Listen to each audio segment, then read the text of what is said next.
അസ്സലാമു അലൈക്കും. എല്ലാവർക്കും ജസാവ് തംനാസ് ചാനലിലേക്ക് സ്വാഗതം. നമുക്കിന്നൊരു ബീഫ് റോസ്റ്റ് തയ്യാറാക്കാം കേട്ടോ. അപ്പോൾ നമുക്കതിലേക്ക് വേണ്ടത് എല്ലോട് കൂടിയിട്ടുള്ള ബീഫാണ് എടുത്തിട്ടുള്ളത്. പിന്നെ സവാള, വേപ്പില, പിന്നെ തക്കാളി ഞാൻ പേസ്റ്റ് ആക്കിയിട്ടാണ് യൂസ് ചെയ്യുന്നത്. പിന്നെ വേണ്ടത് ഇഞ്ചി, പച്ചമുളക്, വെളുത്തുള്ളിയുടെ പേസ്റ്റ്. പിന്നെ എടുത്തിട്ടുള്ളത് മസാലയ്ക്ക് മുളക് പൊടി, മഞ്ഞൾപ്പൊടി, മല്ലിപ്പൊടി, കുരുമുളക് പൊടി, പിന്നെ ഗരം മസാല, ഉപ്പ്. പിന്നെ നമ്മളെടുത്തുള്ളത് പച്ചമല്ലി, ഏലക്കായ, പെരിഞ്ജീരകം, കറുവാപ്പട്ട, പിന്നെ കരയാമ്പൂ. അത്രയാണ് എടുത്തിട്ടുള്ളത് കേട്ടോ. അപ്പം നമ്മൾ ആദ്യമായിട്ട് ഞാൻ കുക്കറിലാണ് വെക്കുന്നത്. അപ്പോൾ ആദ്യമായിട്ട് നമ്മൾ ഈ കുക്കറിലേക്ക് ബീഫ് ഇട്ട് കൊടുക്കാം.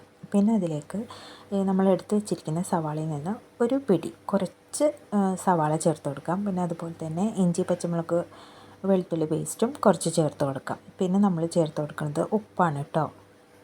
പിന്നെ നമ്മൾ മഞ്ഞൾപ്പൊടി ചേർത്ത് കൊടുക്കുന്നുണ്ട്. പിന്നെ വേപ്പില ചേർത്ത് കൊടുത്ത് എന്നിട്ട് നന്നായിട്ട് കൈകൊണ്ട് നന്നായി തിരുമ്പി യോജിപ്പിച്ചെടുക്കണം കേട്ടോ.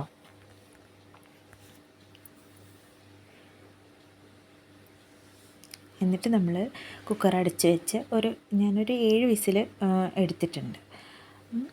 അത് വേവാനായി ആവശ്യമായിട്ടുള്ള ടൈം. പിന്നെ നമ്മൾ വേറൊരു പാൻ വെച്ചിട്ട് അതിലേക്ക് ഓയിൽ ഒഴിച്ച് കൊടുക്കാം. എന്നിട്ട് നമ്മൾ ഈ പച്ചമല്ലി, പട്ട അതൊക്കെ എടുത്ത് വെച്ചിട്ടില്ലേ, അത് ഇതിലേക്ക് ചേർത്ത് കൊടുത്ത് ഒന്ന് റോസ്റ്റ് ചെയ്തെടുക്കണേ.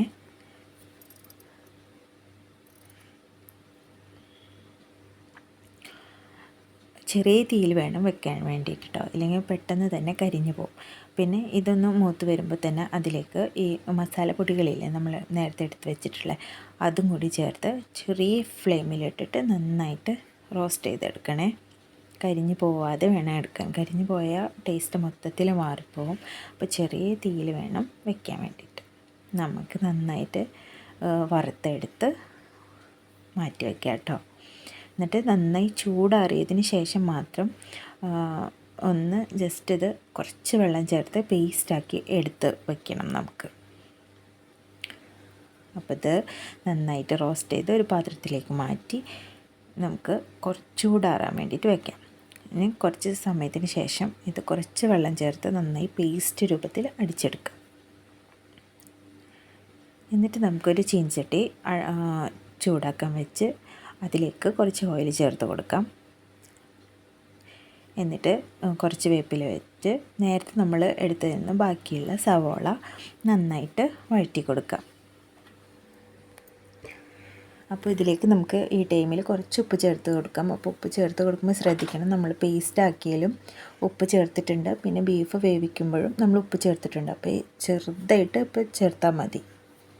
നന്നായി വാടി വരുമ്പോൾ നമുക്ക് അതിലേക്ക് ഇഞ്ചി, പച്ചമുളക്, വെളുത്തുള്ളി പേസ്റ്റ് നേരത്തെ എടുത്ത് മാറ്റി വെച്ചതില്ലേ അത് ചേർത്ത് കൊടുക്കാം.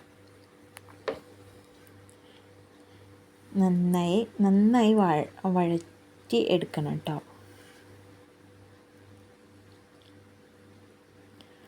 ഇത് നന്നായി വഴണ്ടി വരുമ്പോൾ നമുക്കിതിലേക്ക് തക്കാളിയുടെ പേസ്റ്റ് ചേർത്ത് കൊടുക്കാം കേട്ടോ. എന്നിട്ടിതിൽ നന്നായി മിക്സ് ചെയ്ത് എടുക്കണം. ഇതിൽ ഒരു എണ്ണ തെളിഞ്ഞ് വരുന്ന വരെ ഇത് വഴറ്റിയെടുക്കണം.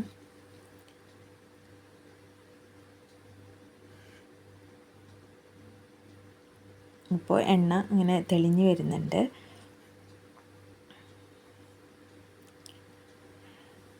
എന്നിട്ട് ഇത് നന്നായി വഴറ്റിയെടുത്തതിന് ശേഷം ഇതിലേക്ക് നമ്മൾ നേരത്തെ അരച്ച് വെച്ച ഈ മസാലക്കൂട്ട് ചേർത്ത് കൊടുക്കാം.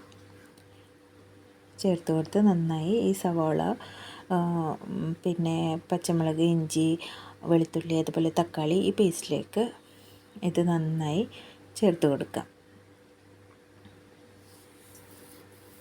നന്നായി മിക്സ് ചെയ്തതിന് ശേഷം നന്നായി അതിൻ്റെ പച്ചമണമൊക്കെ മാറി വന്നു കഴിഞ്ഞാൽ നമുക്കിതിലേക്ക് വേവിച്ച് വെച്ച ബീഫ് ചേർത്ത് കൊടുത്ത് നന്നായി ഇളക്കി യോജിപ്പിച്ച് കൊടുക്കാവേ. ചില ബീഫിന് പെട്ടെന്ന് വേവും. അപ്പോൾ 7 വിസിൽ വേണ്ടി വരില്ല. എനിക്കിതിന് 7 വിസിൽ വേണ്ടി വന്നു.